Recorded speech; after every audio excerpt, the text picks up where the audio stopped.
और चलिए अब इसी बीच अगली बड़ी खबर आपको बता दें, बीजेपी ने किया है निशिकांत दुबे के बयान से किनारा। कोर्ट पर निशिकांत दुबे का बयान सामने आया था, जिसको जेपी नड्डा ने निजी बताया। बीजेपी ऐसे बयान का समर्थन नहीं करती, कोर्ट का सम्मान करती है बीजेपी, ये जेपी नड्डा की तरफ से कहा गया है। आपको बता दें, पूरे देश भर में वक्फ कानून के नाम पर जगह जगह विरोध हो रहा है, हिंसात्मक कार्रवाई हो रही है। और हाल ही में उपराष्ट्रपति जगदीप धनखड़ ने भी कोर्ट को लेकर बयान दिया था। उसके बाद बीजेपी सांसद निशिकांत दुबे का बयान सामने आता है, जिसके बाद बीजेपी क्लियर कर देती है कि हमारा इसमें कोई स्टैंड ऐसा नहीं है, हम इस तरह के बयान से किनारा करते हैं और ये नसीहत देते हैं कि ऐसे बयान देने से बीजेपी नेता बचे।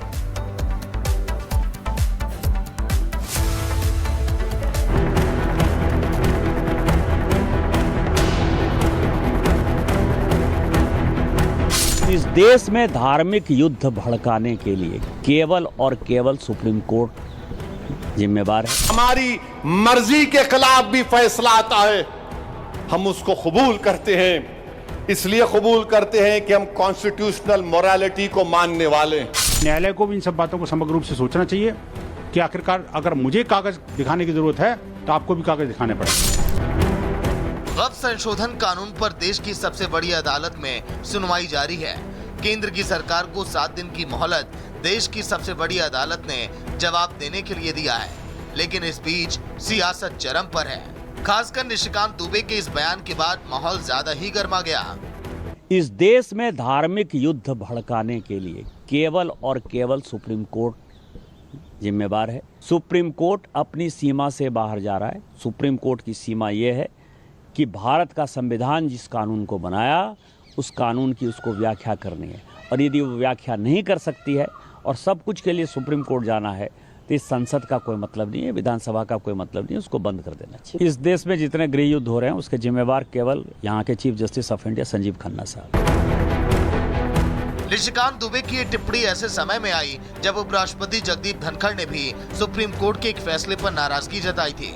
धनखड़ ने कहा था, हम ऐसी स्थिति नहीं रख सकते जहां आप भारत के राष्ट्रपति को निर्देश दें। There is a directive to the president by a recent judgment. Where are we heading?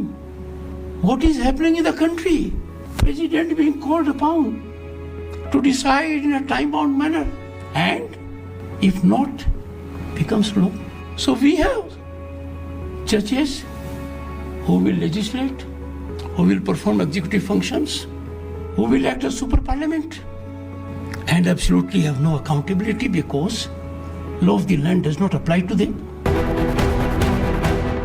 पहले धनखड़ फिर निशिकांत दुबे, वक्फ संशोधन कानून पर बौखलाई विपक्ष को अटैक करने का सीधा मौका मिल गया, जिसे भुनाने में ओवैसी से लेकर इमरान मसूद और एसटी हसन ने देरी नहीं की।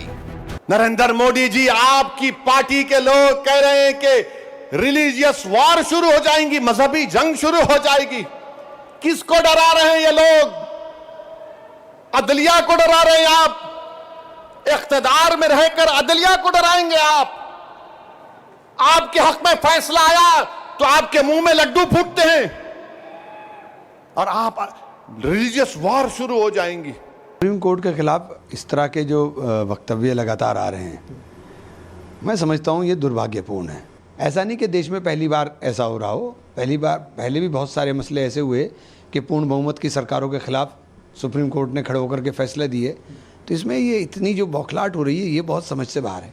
एनआरकी फैलाना और धार्मिक गृहयुद्ध फैलाने के जिम्मेदार तो ये वो तमाम फासिस्ट ताकतें हैं जिन्होंने हिंदू मुसलमान करके वोट हासिल करे। जो लोग मदरसों और मस्जिदों पर बुलडोजर चला दें, गृहयुद्ध फैलाने का काम वो लोग कर रहे हैं, न कि सुप्रीम कोर्ट कर रहा है।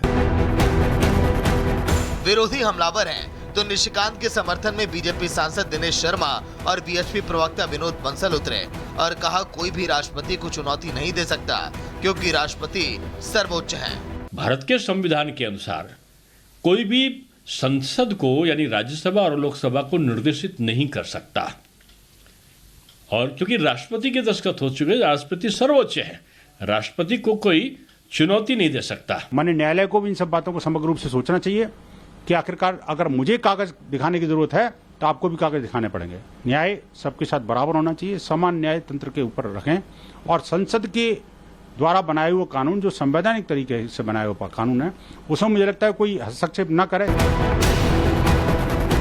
इस बीच बीजेपी अध्यक्ष जेपी नड्डा सामने आए और देश की सुप्रीम अदालत पर निशिकांत दुबे और दिनेश शर्मा के दिए गए बयान से किनारा कर लिया। जेपी नड्डा ने अपने दोनों सांसदों के बयान को उनका निजी बयान बताया। जेपी नड्डा ने सोशल मीडिया एक्स पर पोस्ट कर लिखा कि बीजेपी ऐसे बयानों से ना तो कोई इत्तेफाक रखती है और ना ही कभी भी ऐसे बयानों का समर्थन करती है। बीजेपी इन बयानों को सिरे से खारिज करती है। पार्टी ने सदैव ही न्यायपालिका का सम्मान किया है, उनके आदेशों और सुझावों को सहर्ष स्वीकार किया है, क्योंकि एक पार्टी के नाते हमारा मानना है कि सर्वोच्च न्यायालय सहित देश की सभी अदालतें हमारे लोकतंत्र का अभिन्न अंग है, संविधान के संरक्षण का मजबूत आधार स्तंभ है। मैंने इन दोनों को और सभी को ऐसे बयान न देने के लिए निर्देशित किया है। यानी अपने दोनों सांसदों की ओर से सुप्रीम कोर्ट पर चलाए गए तीरों से बीजेपी ने खुद को दो टूक शब्दों में अलग कर लिया। साथ ही न्यायपालिका का आदेश भी सिर माथे बताकर साफ कर दिया कि विपक्षियों का कोई विरोधी बाण नहीं चलने वाला है। Bureau report, Republic Bharat. और चलिए अब इसी बीच अगली बड़ी खबर आपको बता दें, बीजेपी ने किया है निशिकांत दुबे के बयान से किनारा। कोर्ट पर निशिकांत दुबे का बयान सामने आया था, जिसको जेपी नड्डा ने निजी बताया। बीजेपी ऐसे बयान का समर्थन नहीं करती, कोर्ट का सम्मान करती है बीजेपी, ये जेपी नड्डा की तरफ से कहा गया है। आपको बता दें, पूरे देश भर में वक्फ कानून के नाम पर जगह जगह विरोध हो रहा है, हिंसात्मक कार्रवाई हो रही है। और हाल ही में उपराष्ट्रपति जगदीप धनखड़ ने भी कोर्ट को लेकर बयान दिया था। उसके बाद बीजेपी सांसद निशिकांत दुबे का बयान सामने आता है, जिसके बाद बीजेपी क्लियर कर देती है कि हमारा इसमें कोई स्टैंड ऐसा नहीं है, हम इस तरह के बयान से किनारा करते हैं और ये नसीहत देते हैं कि ऐसे बयान देने से बीजेपी नेता बचे।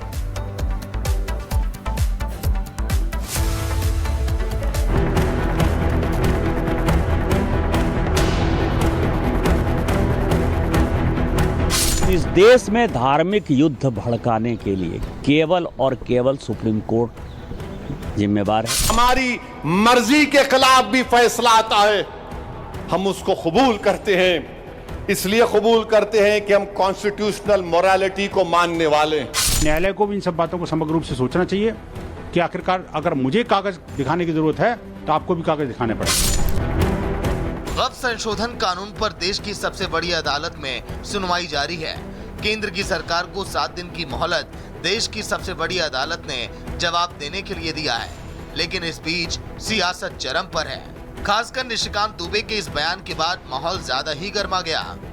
इस देश में धार्मिक युद्ध भड़काने के लिए केवल और केवल सुप्रीम कोर्ट जिम्मेवार है। सुप्रीम कोर्ट अपनी सीमा से बाहर जा रहा है। सुप्रीम कोर्ट की सीमा यह है कि भारत का संविधान जिस कानून को बनाया उस कानून की उसको व्याख्या करनी है, और यदि वो व्याख्या नहीं कर सकती है और सब कुछ के लिए सुप्रीम कोर्ट जाना है तो इस संसद का कोई मतलब नहीं है, विधानसभा का कोई मतलब नहीं है, उसको बंद कर देना चाहिए। इस देश में जितने गृह युद्ध हो रहे हैं उसके जिम्मेवार केवल यहाँ के chief justice of India Sanjeev Khanna साहब। निशिकांत दुबे की ये टिप्पणी ऐसे समय में आई जब उपराष्ट्रपति जगदीप धनखड़ ने भी सुप्रीम कोर्ट के एक फैसले पर नाराजगी जताई थी। धनखड़ ने कहा था, हम ऐसी स्थिति नहीं रख सकते जहां आप भारत के राष्ट्रपति को निर्देश दें। There is a directive to the president by a recent judgment. Where are we heading? What is happening in the country? President being called upon to decide in a time-bound manner, and if not, becomes law. So we have judges who will legislate, who will perform executive functions, who will act as super parliament, and absolutely have no accountability because law of the land does not apply to them. पहले धनखड़ फिर निशिकांत दुबे वक्फ संशोधन कानून पर बौखलाई विपक्ष